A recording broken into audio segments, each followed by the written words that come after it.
বিদেশিওয়ালারা দেশে আসলে যত না পরিবারের মানুষ খুশি হয়, তার থেকে ছোট বাচ্চারা বেশি খুশি হয় যে এই কার্টুনগুলো কখন খুলবে। এই জিনিসটা আমার কাছে ছোটোবেলা থেকে অনেক বেশি ভালো লাগে, যে আমার ভাইয়ারা আসতো ছোটোবেলা থেকে দেখতাম এত এত কার্টুন নিয়ে আসতো, আর খোলার জন্য খুবই এক্সাইটেড হয়ে বসে থাকতাম যে কখন খুলবে আর এখানে কি কি গিফট আছে সেটা দেখার জন্য। তবে আজকে দুলা ভাইয়ের কার্টুন ভর্তি জিনিস দেখে আমার তো পুরাই মাথা ঘুরাই গেছে। আসসালামু আলাইকুম, সবাইকে কেমন আছেন সবাই? আশা করছি সবাই অনেক বেশি ভালো আছেন। দেখেই বুঝতে পারছেন যে এই কার্টুনগুলো কিসের। হ্যাঁ, দুলা ভাই আসছে বিদেশ থেকে, তো অনেকক্ষণ থেকে সবাই ওয়েট করতেছে যে কার্টুনগুলো কখন খুলবে। তো একটা একটা করে খোলা স্টার্ট করলো, আমিও টুকটাক একটু ভিডিও নিলাম। আচ্ছা, এই কার্টুনগুলো খুলতে বা কার্টুনগুলোতে কী আছে চোখের সামনে দেখতে কার কার ভালো লাগে? আমার তো ভীষণ ভালো লাগে। আমি ছোটোবেলা থেকেই এই যে বিদেশ থেকে আনা কার্টুন ভর্তি গিফট দেখতে দেখতে অভ্যস্ত, তারপরেও এখনও কিন্তু ভালো লাগে দেখতে। আমার ভাইয়েরা যখন আসতো এত এত এত কার্টুন থাকতো, আমরা সবাই মিলে কখন যে রশিগুলা খুলবো, তখন অনেক সুন্দর সুন্দর রশিগুলা দিয়ে বেঁধে বেঁধে আনতো, এখনও আনে। তো আমরা সবাই কেচি মানে এটা সেটা নিয়ে সবাই এক্সাইটেড হয়ে দাঁড়ায় থাকতাম যে কখন এই কার্টুনগুলো খুলবে।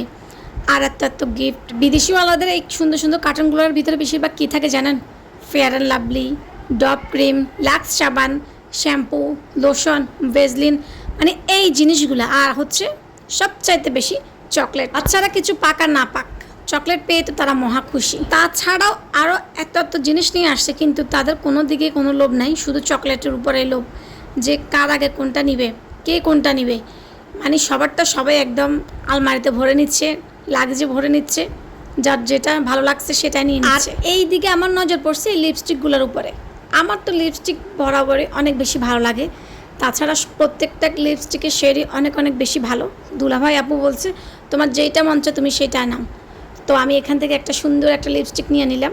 তবে সবচাইতে এবার দুলাভাই যে কাজটা করছে, একদম কসমেটিক্সের জিনিসগুলো একদমই কম আনছে, পাশাপাশি অনেকগুলো বিছানা চাদর নিয়ে আসছে, তারপর হচ্ছে একটা মাইক্রোওভেন নিয়ে আসছে, আর একটা হচ্ছে কারেন্টের চুলা নিয়ে আসছে, দুধ ট্যাঙ্ক তো আছেই, কম্বল তো আছেই, আবার একদম যেগুলো কাঁথার মতো পাতলা পাতলা কম্বলগুলো আছে ওইগুলোও নিয়ে আসছে।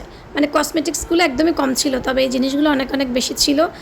এইগুলো না তো আমার ভীষণ ভালো লাগছে, বিশেষ করে মাইক্রোওভেনটা এত ভালো হয়েছে আর এত সুন্দর ছিল, মানে আমার তো খুবই ভালো লাগছে, যেটা খুবই দরকার ছিল আমার আপুর এখন। আর এইটাতে শুধুই মাত্র একটা সেট, যেটাতে আছে এক সেট কম্বল, তারপর বিছানা চাদর, বালিশের কাভার সব মিলে একটা সেট ছিল। আর এইগুলো হচ্ছে বিছানা চাদরগুলো কিন্তু বেশ বেশ বেশ সুন্দর ছিল। আমার মনে হয় যে ক্রিম, সাবান, শ্যাম্পু এগুলো তো বাংলাদেশেও পাওয়া যায়, সবগুলোই বাংলাদেশে আছে, বাট এই জিনিসগুলো একটু বাইরে থেকে আনলে খুব ভালো হয়। আর এই যে দেখেন, যেটার কথা প্রথমে বলছিলাম, 3টা শাড়ি, এক একটা শাড়ি এত পরিমাণে সুন্দর, মানে বলার বাইরে, জাস্ট অসাধারণ।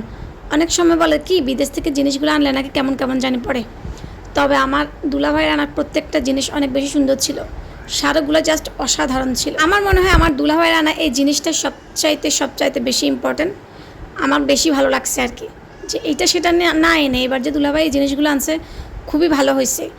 কারণ এই যে কসমেটিক্সগুলো অনেক ওজনও হয়ে যায়, তারপরে এই জিনিসগুলো কিন্তু খুবই দরকারি, এগুলো বাইরে থেকে আনলে অনেক সময় অনেক ভালোও পড়ে। আমার মনে হয় প্রত্যেকটা প্রবাসী ভাইয়ার উচিত ঘরের দরকারের জিনিসগুলো নিয়ে আসা বাইরে থেকে। কি বলেন আপনারা?